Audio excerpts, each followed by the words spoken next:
পৃথিবীর বৈচিত্র্য বড়ই বেমানা, সেখানে বাস্তবতার কোনোই নেই।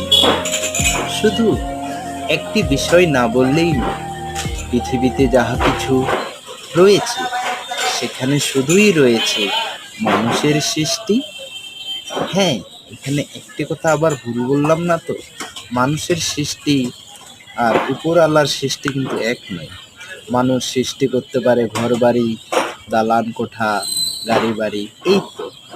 আর আল্লাহ কত বড় মহান, চন্দ্র সূর্য, এই ভরা আসমান, সমুদ্র সৈকত, কত কি সুন্দর সুজলা সুফলা আমাদের জন্য তৈরি করেছে, তাই না?